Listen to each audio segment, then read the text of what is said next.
आज मानव विकास के जिस मुकाम पर आ पहुंचा है, वहां उसके लिए अब कुछ भी असंभव नहीं रहा। क्या हम विकास की इस दौड़ में स्वयं को तो नहीं भूल गए हैं? अब प्रश्न है, क्या शरीर मस्तिष्क के साथ अपने आप में संपूर्ण है? शरीर के विभिन्न अंगों को कौन चलाता है? मस्तिष्क को समय अनुसार सही संकेत देने वाला कौन है? संकल्प कहां से उत्पन्न होते हैं? देह के साथ उनके अंत व्यवहार कैसे होते हैं?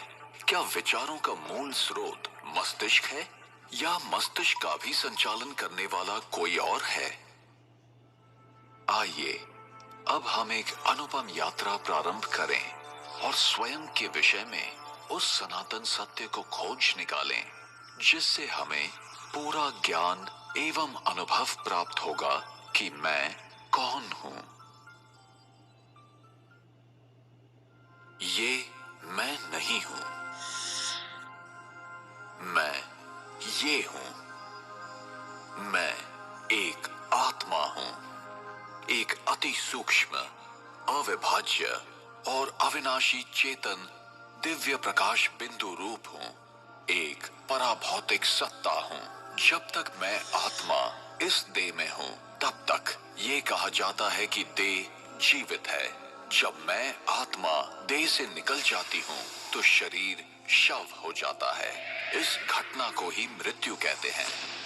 किंतु फिर भी आत्मा तो अजर, अमर, अविनाशी है। वो सदैव जीवित है। मैं आत्मा मस्तिष्क के बीच में भ्रिकुटी के मध्य में स्थित हूं, यहीं पर विराजमान हूं। मैं आत्मा शरीर की सभी इंद्रियों का मस्तिष्क द्वारा संचालन करती हूं। भ्रूण जब तीसरे से पांचवें माह का होता है, तभी उसमें जीवन शक्ति आती है। ये जीवन शक्ति ही आत्मा है। सामान्यतः जब आत्मा नए शरीर में प्रवेश करती है, तो पिछले जन्म के अनुभव, स्मृतियां और घटनाओं को भूल जाती है। इसकी दूसरी ओर मृत्यु क्या है?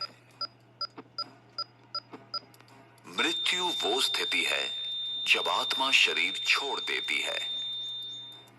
और आत्मा जब शरीर छोड़ती है, तो वो शरीर जो खून, हड्डी, मांस से बना हुआ आत्मा का वस्त्र है, एक पुतला मात्र रह जाता है, जो प्रकृति के पंच तत्वों में विलीन हो जाता है।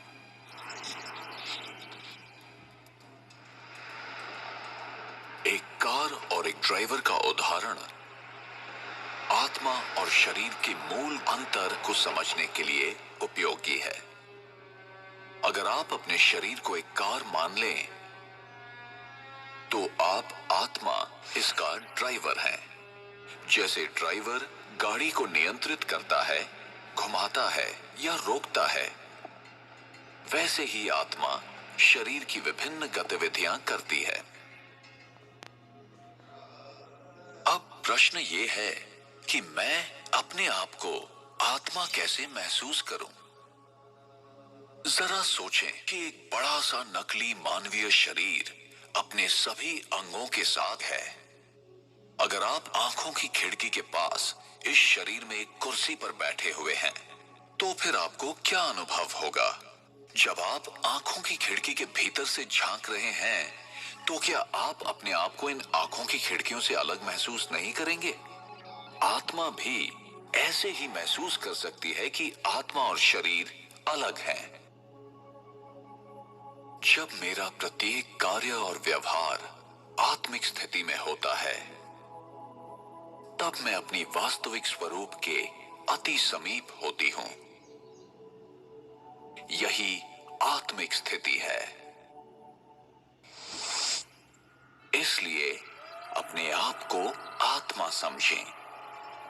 अपने जीवन को आध्यात्मिक दृष्टिकोण से जिएं और सबके प्रति सकारात्मक वृत्ति रखें, जिससे हमारा जीवन और हमारा